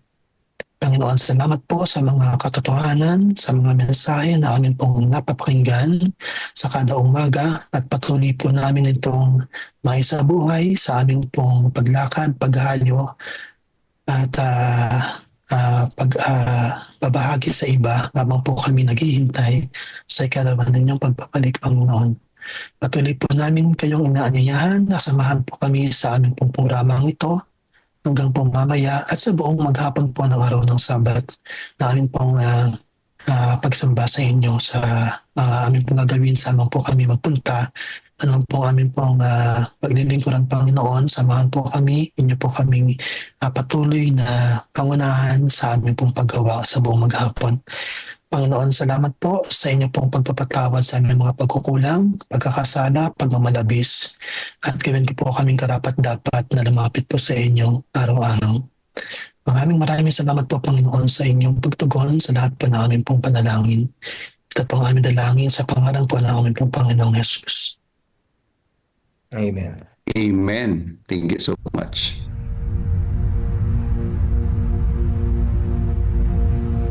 After Jesus returned to heaven, his disciples remained with the awesome task of taking the gospel to the whole world. Filled with the Holy Spirit, these men and women proclaimed the message they had received with boldness and power, reaching out to all corners of the then known world. But it was not without great opposition, first from the Jews, then from the Roman state. Many Christians were faithful to the point of death, suffering torture and humiliation from cheering onlookers at the Circus Maximus and Colosseum in Rome and throughout the empire. However, the blood of the martyrs only paved the way for the further spread of the gospel. After years of persecution by the Roman emperors, one of them, Constantine, professed conversion to Christianity in 312 AD. Now Christianity became popular, but it resulted in many pagan practices and symbols entering the church, particularly in Rome. The Bishop of Rome assumed more and more power and authority and began to oppose and oppress all who recognized Jesus alone as the head of the church and who accepted the Bible alone as the supreme authority. To escape this increasing persecution, God's true people withdrew to the wilderness areas of Europe. In northern Italy, the Waldenses took refuge in the mountains. While many were slain, the light continued to shine in the darkness. God was still in control, and he began to raise up men like Wycliffe, Huss, Tyndale, Luther, Calvin and Zwingli to stand for his truth. They stood for the Bible alone, faith alone and Christ alone. In 1798, in fulfillment of Bible prophecy in the book of Daniel, the religious and political supremacy of the Roman Church was temporarily reduced when General Berthier removed Pope Pius VI from his throne. Consequently, in the decades that followed, there arose a great awakening of interest in the prophecies of Daniel, and many were convinced Jesus was soon to return. In the United States, the Baptist preacher William Miller was joined by hundreds of other preachers in their expectation of the return of Jesus in 1844. However, when Christ did not return in 1844, further Bible study led a small group to discover that Christ's ministry in the heavenly sanctuary was an explanation for their great disappointment. They discovered that the Bible taught that the seventh day was the Sabbath that Jesus had set aside for his people. Slowly they came to understand that their mission was to preach the three angels' messages of Revelation 14. Their goal as Seventh-day Adventists was to preach with power the everlasting gospel and to prepare the world for Christ's return. More than 160 years have now passed.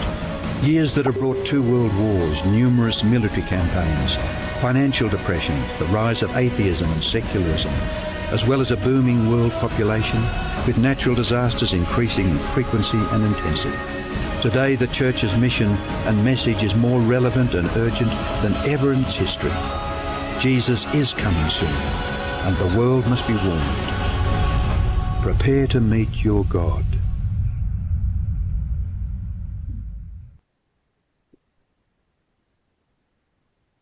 Amen. Maraming salamat po sa panood at napakinggang video ngayon po umaga tungkol po sa ating stay o church history po, mga minamahal pong mga kapatid. At tayo naman na po ay darating o darako na po tayo sa atin pong pakikinig ng Councils and Stewardship. Ngunit bago po iyon ay magkakaroon po muli muna tayo ng isa pong panalangin.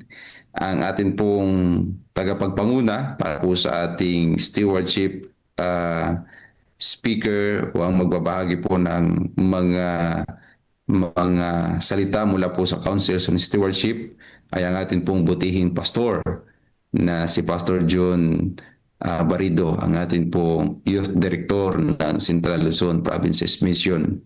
Siya po ang mangunguna sa atin pong pag-aaral at pagbubulay-bulay na muli para po sa stewardship matters po ngayong umaga, mga minamahal na mga kapatid. Ngunit bago po iyon, anyayahan ko po muna kayo na tayo ho ay panandian muling yumuko at tayo po ay manalangin at hilingin po natin sa atin pong Panginoon ang kanyang patuloy na pagpapala mula po sa kanyang mga salita. Tayo ho ay manalangin, mga kapatid. O Diyos naming mapagpala at makapangyarihan sa lahat, sa oras pong ito, Ama, ang patuloy na papuri at ang patuloy na pagdakila sa inyong banal na pangalan ay amin pong itinataas. Panginoong Diyos, patuloy po kaming nagsusumamo diyan sa inyong banal na luklukan na ang inyo pong mga biyaya ng katotohanan at paalaala naway amin pong patuloy na matunghayan at maranasan sa amin pong kalagitnaan sa umaga pong ito. Dakilang Ama, sa pagpapatuloy po ng aming programa, hinihiling po namin ang inyo pong pagpapala, igawan sa patuloy na mga mapakikinggan po naming mga salita. Narito po ang aming butihing pastor na siya hong mangunguna para sa amin pong pag-aaral ng inyong mga salita na may kinalaman sa mga pagiging katiwala po ninyo. Pagpalain po si Pastor John sa kanya hong pagbabahagi ng inyo pong mga salita ngayong umaga. Ang kanya pong buong sambahayan ay patuloy na gabayan at patuloy na magtiwala at makaranas ng inyo pong pagpapala, Panginoong Diyos. Salamat po sa inyong lingkod na ito, na siya hong naglilingkod para po sa inyong bayan, sa mga mananampalataya sa buong CLPM, Panginoong Diyos. Ngayon po ay aming hinihiling sa inyo ang inyo pong gabay sa amin pong patuloy na pag-aaral. Paranasan po namin ang panguunawa, katalinuhan mula po sa inyong mga salita, O Diyos. Maraming salamat po sa pagdinig ng aming mga dalangin sa pangalan po ni Jesus. Amen. Mga minamahal pong mga kapatid, bago tayo darako sa Councils on Stewardship book na mayroon pong topic na Sharing in the Joys of the Redeemed, ay atin po munang bigyang daan ang God First Morning video ngayon pong umaga.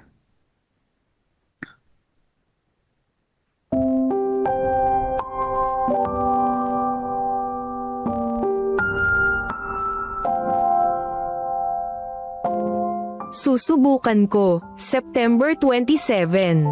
Offertory Reading Devotional. At ang batong ito na aking itinayo bilang haligi ay magiging bahay ng Diyos. At sa lahat ng ibibigay mo sa akin ay walang pagsalang ibabalik ko ang 10 sa iyo. Genesis Kapitulo 28 versikulo 22. Si Daka ay isang masipag na magsasaka. Araw-araw ay nagtatanim at umaani upang masustentuhan ang pangangailangan ng kanyang pamilya. Sa kabila ng kanyang pagsisikap, taon-taon siya ay nabibigo sa pag-aani. Kaya't siya ay nalulumbay at nawawalan ng pag-asa. Isang araw ay inanyayahan siya ng isang kaibigan sa simbahan, kung saan natutunan niya ang tungkol sa Diyos na nagpapalas sa mga sumusunod sa kanyang mga aral. Kahit na may pagdududa siya noong una ay nagpasya si Daka na subukan ang pananampalataya at nanalangin sa Diyos na nangangako na ibabalik ang 10 sa Diyos sa tuwing siya ay makatatanggap ng pagpapala. Muling binungkal ni Daka ang kanyang sakahan at sa tulong ng magandang panahon ay namangha siya sa pag-unlad ng kanyang mga pananim. Sa kabila ng kanyang takot at pagdududa ay kabaligtaran ang nangyari at umabot ng 5 ulit ang kanyang ani kaysa sa kanyang inaasahan. Napagtanto ni Daka na sinubok siya ng Diyos upang makita kung siya ay tapat sa kanyang ipinangako sa Diyos. Dahil dito ay tinawag niya ang mangangaral at inanyayahan ito upang ibahagi ang kanyang mga biyayang natamo. Magkasama nilang ibinahagi ang mga ani at ang ikapo at handog mula sa kanyang pagpapalang natanggap. Panawagan. Si Daka ay naging halimbawa ng pananampalataya at tapat na pagsunod sa Diyos. Sa ating mga pangako, lalo na noong tayo'y mabautismuhan, naway maging matapat din tayo sa pagsuporta sa gawain ng Diyos sa pamamagitan ng pagbabalik ng ikapo at pangakong handog. Huwag nating kalimutan na ang ating mga pangako ay mahalaga sa ating relasyon sa Diyos at Siya ay tapat na nagbibigay sa mga tapat sa Kanya. Sa pagbabalik natin ng ating mga ikapo at mga pangakong handog ay ilagay natin sa huli ang ating mga hangarin, at unahin ang Diyos. Amen. Amen. Amen. Ganda. Isang mapagpalang umaga po sa ating lahat, mga ginigiliw po nating mga kapatid. Napakaganda Good morning po. na sa umagang ito ay sariwain po natin ang mga salita ng ating Panginoong Diyos sa pamamagitan ng sulat ng ating pong propetisa. God first morning po sa lahat po ng ating pong mga taga-subaybay. Sa bahaging ito, ang ating pong tatalakayin na pag-aaral ngayong umaga ay mula pa rin sa paghango ng ating pong propetisa sa kanya pong sulat na mga payo sa pagiging katiwala. Kung saan ito po ay bahagi ng chapter 68 na may pamagat na Sharing in the Joys of the Redeemed. At ito po ay hango po mula sa aklat ng Review and Herald, October 10, 1907.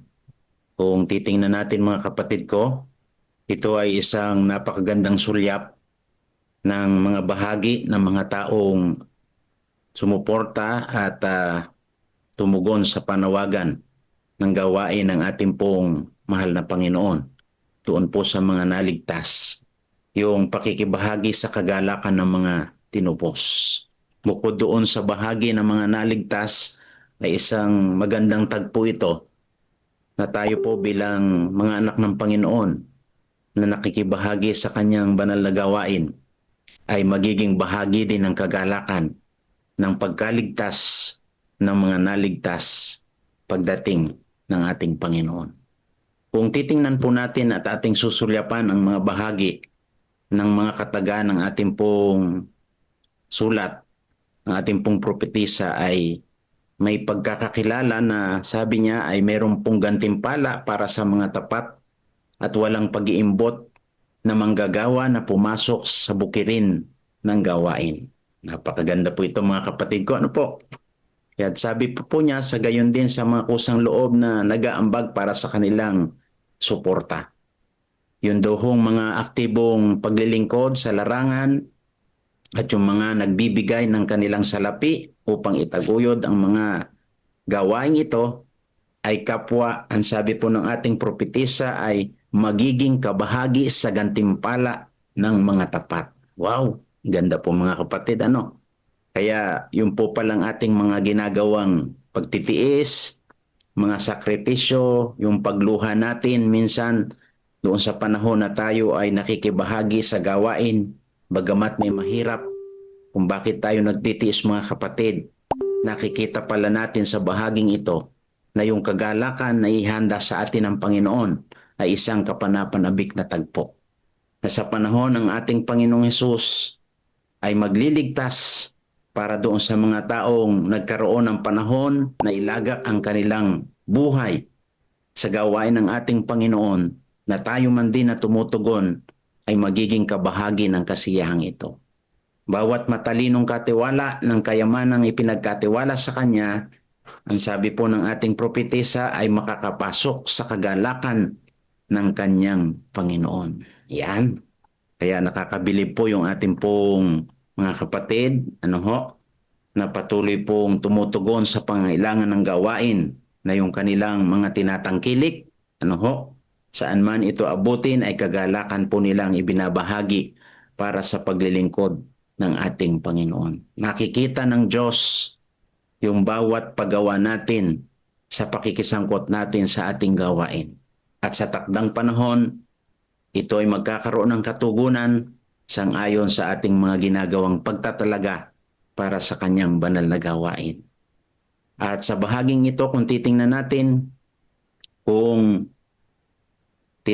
sa bahagi ng ating pong pag-aaral, ay makikita natin doon sa aklat po ng banal na kasulatan na may binabanggit na sabi ay gayon din, sinasabi ko sa inyo na magkakaroon ng kagalakan sa harap ng mga anghel ng Diyos dahil sa isang makasalanang nagsisisi.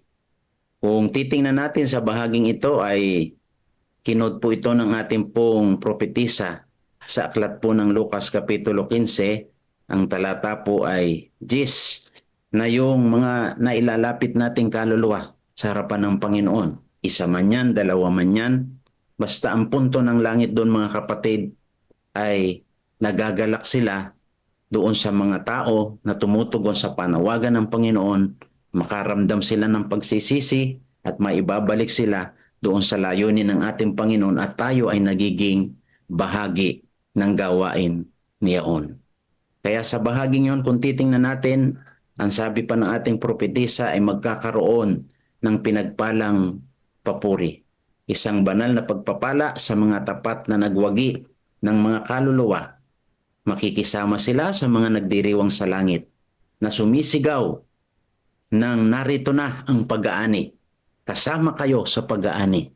Ang ganda po mga kapatid, ano?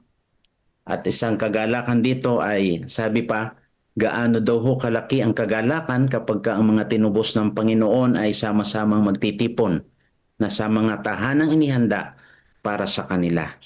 O anong pagdiriwang para sa lahat ng naging patas at walang pag-iimbot ng mga kamanggagawa ng Diyos sa pagsulong ng kanyang gawain sa sanlibutan.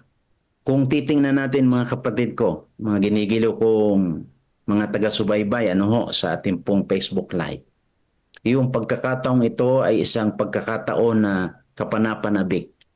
Sapagkat kung ating ilalarawan yung tagpong yon, na nandun na tayo sa pagkakataong yon, ay isang walang hanggang kaligayahan ang mararamdaman noong mga naligtas at mga ililigtas din ng Panginoon na naging kabahagi sa kanya pong banal na gawain. Anong kasiyahan ang madarama ng bawat manggagawa kapag ang malinaw at kaaya-ayang tinig ni Jesus ay maririnig na nagsasabi, "Hali kayo, kayong mga pinagpala ng aking Ama. Manahin ninyo ang kahariang inihanda para sa inyo buhat pa sa pagkatatag ng sanlibutan. Pumasok ka sa kagalakan ng iyong Panginoon." Isang napakagandang tagpo mga kapatid yung bahaging yon, na tayo na nagsakripisyo na makibahagi sa gawain ng ating Panginoon ay magkakaroon ng katuturan, magkakaroon ng kabuluhan yung ating mga sakripisyong ginawa sa pakikibahagi sa gawain ng ating Panginoon. At sasabihin sa atin ng Panginoon, "Brad, sister, pasok ka sapagkat ang iyong pagpapagal at sakripisyo ay tumimo sa aking puso." Maaaring sabihin ng Panginoon yun, "At halika, pumasok ka sa kagalakan ng iyong Panginoon." Yun po mga kapatid ay isang pagsulyap sa darating na panahon na ipinapakita ng Diyos sa bawat isa sa atin na yung ating mga ginagawang pakikibahagi sa gawain ng ating Panginoon ay merong nakaalaan na isang maganda at mabuting pagpapala ng kaligayahan sa bahagi ng kaligtasang gagawin at pagliligtas na gagawin ng ating Panginoon. At sa bahagi pa ng ating pong paglalarawan ng ating propetesa, na ang sabi niya ay naluluwalhati ang manunubos dahil hindi siya namatay ng walang kabuluhan. Sa tagpong yon, yung dugo ng ating Panginoon ay bibigyan niya ng katuturan sapagkat ang kanyang kamatayan sa krus ay hindi nawalan ng saysay doon sa mga taong tumugon at doon sa mga taong nakibahagi sa kanyang banal na gawain. Yun ang isang bagay na tunay na kagalakan na mararamdaman ng ating Panginoon. Na hindi nawalan ng saysay ang pagbubuhos ng kanyang dugo sa krus ng Kalbaryo. At ito'y nagkaroon ng katuturan doon sa mga taong uhaw at tumanggap sa kanyang pabalita upang sila'y maligtas. At the same time, doon din sa mga kapatid, doon din sa mga tao na nakibahagi sa gawaing paglilingkod para iligtas ang mga kaluluwa sa paanan ng ating Panginoon tungo sa kaligtasan. Sa mga pusong masaya at nagagalak sa paglalarawan ng ating propetesa, ang sabi niya ay makikita ng mga naging kamanggagawa ng Diyos ang bunga ng kanilang pagpapagal para sa mga makasalanang halos mamatay at sila ay masisiyahan. Ang mga oras ng pagkabalisa na kanilang pinagdaanan, ang mga nakalilitong kalagayang kanilang hinarap, ang kalungkutan ng puso dahil sa pagtanggi ng iba, na makita at tanggapin ang mga bagay na makapagbibigay sa kanila ng kapayapaan. Ang lahat ng ito ay malilimutan. Ang mga sakripisyong ginawa nila upang masuportahan ang gawain ay di na nila maaalala. Kaganda po mga kapatid ang bahaging tagpong ito. Na kumbaga yung lahat ng sakripisyo katulad ng binanggit ko kanina, minsan may mga pagkakataon sa buhay natin samantalang tayo nagsusumikap na gumawa, nakikibahagi sa gawain ng Panginoon. May mga tagpo na tayo'y napapagod. May mga tagpo na tayo'y lumuluha. Tila baga parang gusto na nating mawala ng pag-asa. Pero tayo nagpapatuloy sapagkat merong pangako na ibinigay ang ating Panginoon. At ito'y nababasa natin. Pinaiigting ang ating mga puso ng mga salita ng Panginoon. Kaya bagamat may hirap, may mga hamon sa paglilingkod sa ating gawain, nagpapatuloy tayo at tayo magtatagumpay. At sa tagpong yon sa panahon, na ihahalal na ng Panginoon ang kanyang mga tinubos na ligtas, tayo ay ihalal din ng ating Panginoon na tayo'y bibigyan niya ng gantimpala sapagkat tayo'y tumugon at nakibahagi sa kanyang banal na gawain. Yung lahat ng ating sakripisyo, yung lahat ng ating paghihirap, mapapalitan ng kaligayahan.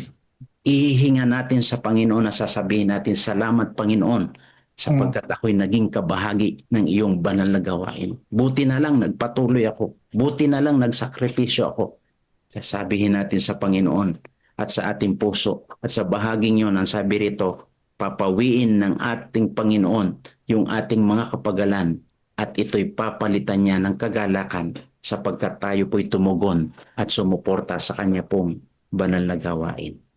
At sa huling bahagi, ang sabi, habang tinitingnan nila ang mga kaluluwang kanilang pinagsikapang akayin kay Jesus at makitang sila ay ligtas, ligtas magpakailanman, mga bantayog ng awa ng Diyos at ng pag-ibig ng manunubos ang sasambulat sa mga bulwagan ng langit, ang mga tinig ng papuri at pasasalamat.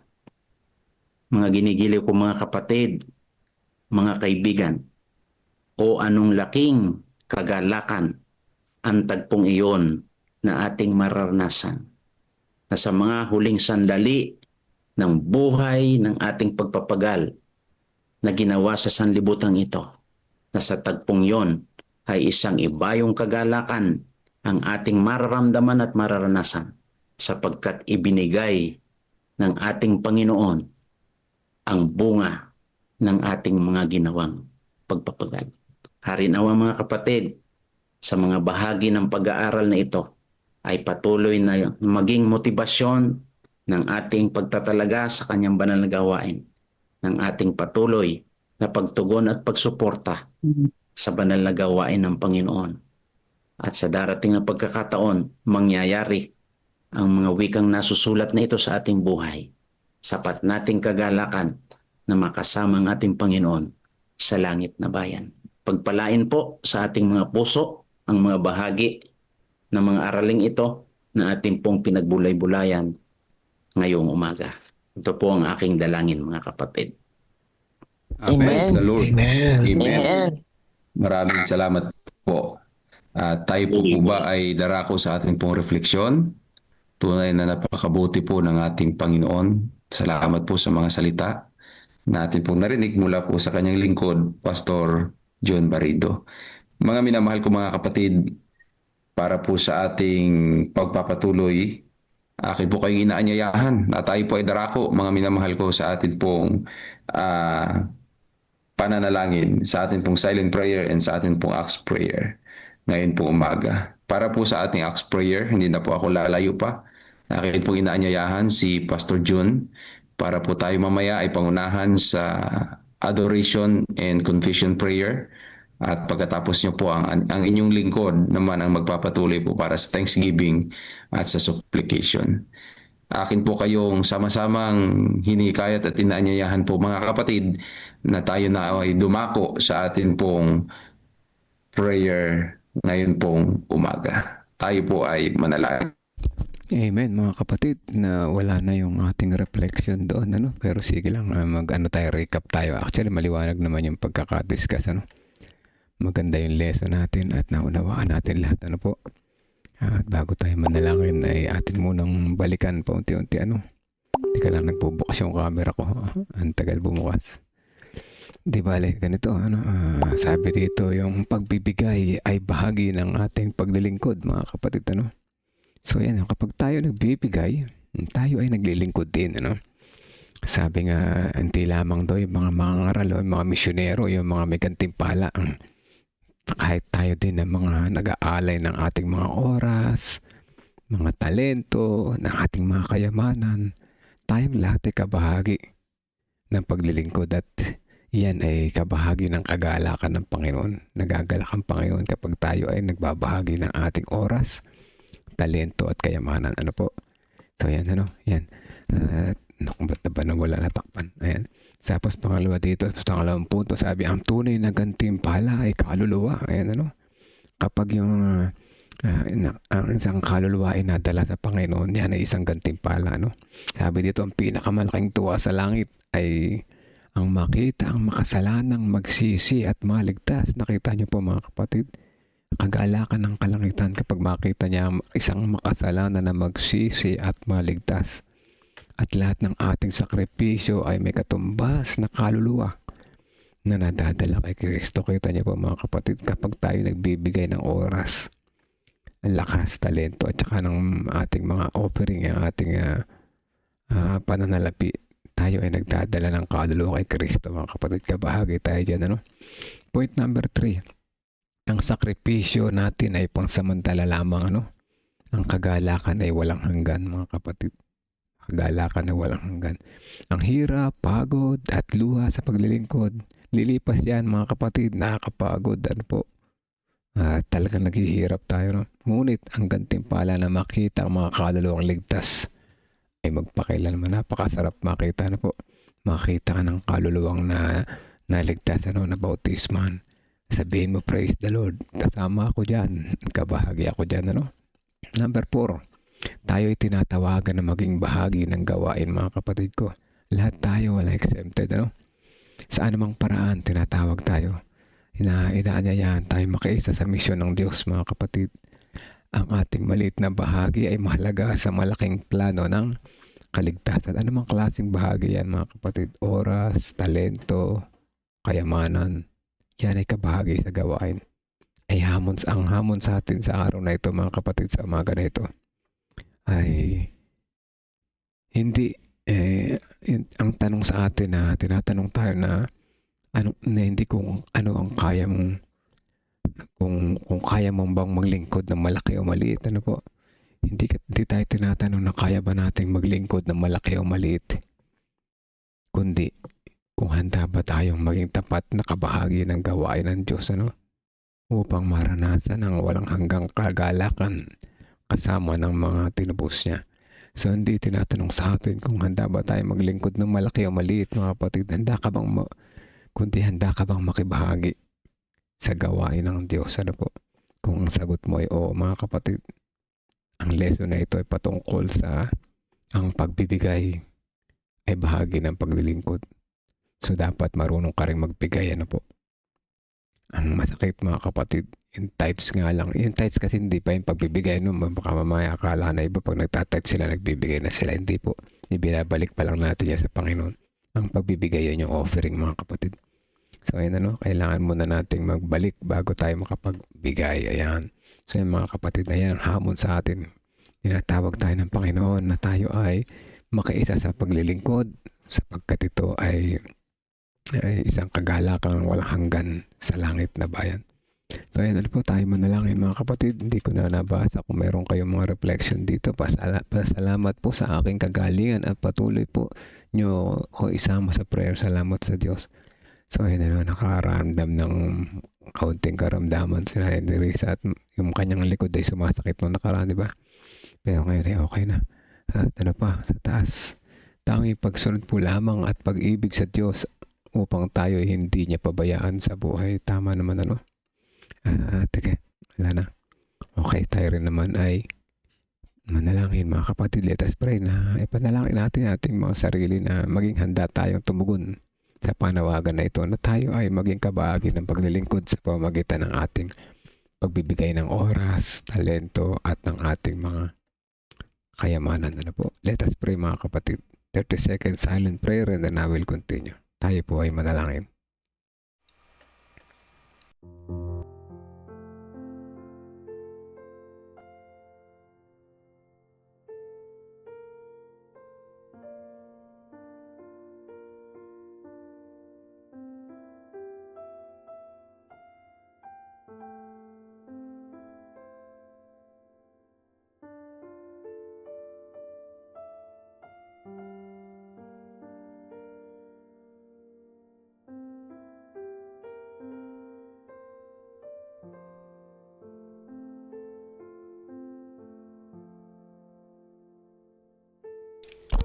Let us pray, mga kapatid. Amang banal na makapangyarihan sa lahat, nagpapasalamat po ulit kami sa panibagong buhay at kalakasan na inyong ibinigay sa amin sa umaga na ito. Tunay na ang iyong pagmamahal ay walang hanggan sa amin. At sa kabila ng aming mga pagkukulang na ito, kami pa rin ay patuloy niyong tinatawag at ginagabayan. Salamat sa aral ngayong umaga na ito, na ang aming pagbibigay ay bahagi ng paglilingkod. At salamat sa walang hanggang kagalakan ng langit sa mga bawat kaluluwa na magsisisi at tatanggap sa inyo at maliligtas. Salamat po na kami ay mga kabahagi nito. Napakasarap isipin na isang kaluluwa ang naligtas at nagsisi at kami ay kabahagi nito. O dakilan Diyos, salamat sa pagpapaunawa sa amin. Salamat din sa panawagan na kung kami ba ay handang makibahagi sa iyong gawain. Nais naming makibahagi, o dakilan Diyos. Patuloy niyo po kaming gabayan sa bawat oras ng aming buhay, na kami ay makapagbigay ng aming oras, talento, at ng aming mga kayamanan, sapagkat ang ito ay lahat ay nanggaling sa inyo. Inyong ibinigay sa amin upang aming pamahalaan, sapagkat kami ay inyong mga pinagkatiwalaan kahit kami ay mga makasalanan. Samahan niyo po kami sa aming paglago sa araw-araw, na kami makapagbago at hindi kami manatiling ganito na palagi namin inuuna ang aming sarili. Nawa sa aming araw-araw na paglago, ang kaligayahan ng paglilingkod ang aming maranasan sa piling po ng aming Panginoong Hesus. Dalangin din namin ang bawat isa na may mga personal prayer requests sa gabi, sa umaga na ito. Una-una, ang patuloy na recovery ni Denise at siya ay makalabas na sa ospital at makabalik na sa kanilang bahay. Ngayon din si Jimmy Dominguez sa kanyang recovery. Dalangin din namin ang iba pang may mga personal prayer request na haming nasa puso at nasa isipan sa mga sandali na ito, na alam namin na naririnig ninyo ito. Dalangin namin ang sambayan ni Ate Lorna at Kuya Bobby. Ngayon din ang sambayan ni Sister Lancome Paris. At anuman ang kanyang pasasalamat at kahilingan sa mga oras na ito, inyo po itong dinggin ay sa inyong kalooban. Dalangin din namin ang sambayan ni Sister Neneng at ni Brother June, ng kanyang mamahal sa buhay, kasama na si Nanay Nerissa, at sa kanyang pasalamat na siya ay magaling na ulit sa kanyang kabila ng kanyang pagkakasakit. Kasama din namin si Veronica at ang iba pa niyang at ang kanyang iba pang mga apo at mga mahal sa buhay, kasama si Brother Reynaldo Eusebio. At gayon din dalangin namin ang sambahayan ni Ma'am Pemi, ni Kuya Abner, ni Ma'am Rachel, ni Sister Grace at sa kanyang recovery. Dalangin din namin ang ilang pang mga gawain sa aming mga iglesia, kanya-kanya mga local church. Ang aming gagawing prayer, week of prayer at 1 month evangelism dito sa Santa Cruz ay patuloy niyo po kami pagpalain sa gagawin namin programa na ito. Ito ay maging kagalakan sa bawat isa sa amin. Dalangin din namin ang sambayan ni Sister Sweetie, ni Sister Wilma, ni Ate Reby at ng buong San Leonardo Church. Gayon din ang sambayan ni Ate Mitch, ni Sister Gloria Balbido, ni Kuya Melchor, Kuya Monching, Kuya Narsing Calas. Gayon din ang sambayan ni Sister Rosel, kasama na si Brother Ramon sa kanyang patuloy na panunumbalik ng kanyang paningin. Dalangin din namin ang sambayan ni Brother Jojo Gatmaitan, ni Sister Wilma Fernandez, ni Sister Asinit Katap. Gayon din ang sambayan ni Sister Dang de la Cruz, ni Sister Olive Mariano Nunez, ni Sister Marlene Garcia, at ang iba pang mga kapatiran na narito na din namin nabasa at nabanggit ang kanilang mga pangalan. Dalangin namin na sa maghapon na ito, mapanatili namin ingatang banal ang araw ng Sabat na ito. Ilayo niyo po kami sa anumang mga tukso sa church, sa mga gadgets, at matuto kami sa lahat ng aming mapapakinggan at may apply namin to sa aming buhay. Dalangin namin na lumago ang aming paglilingkod sa inyo. Unang-una ang aming pagpunta sa church ay maging mas maaga kaysa sa dati, na kayo ang aming priority sa aming buhay. Maraming salamat po Ama sa pagdinig sa aming panalangin. Patawad po kung saan niyo kami nasumpong hindi tapat. In Jesus' name we pray. Amen. Amen.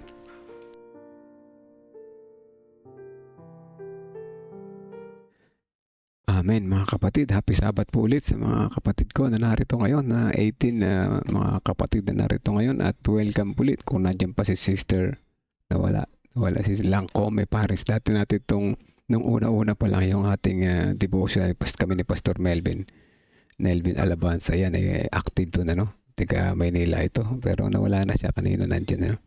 Anyway, si Pastor Melvin kasi ay mahirap ang internet sa kanya ngayon, di natin tuloy siya makasama. At siya ay naka-mobile data at mahina yung signal ng cellphone sa kanila, po.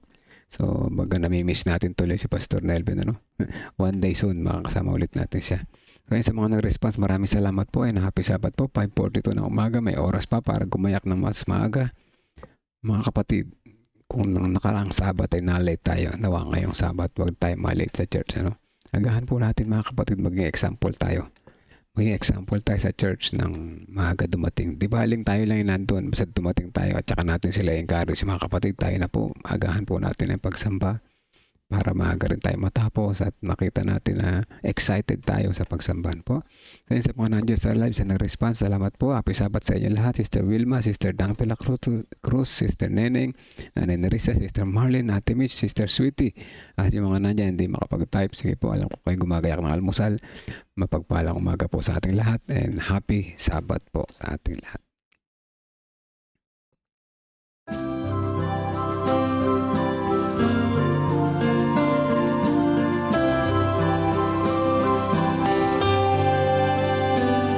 I hear the voice of Jesus calling.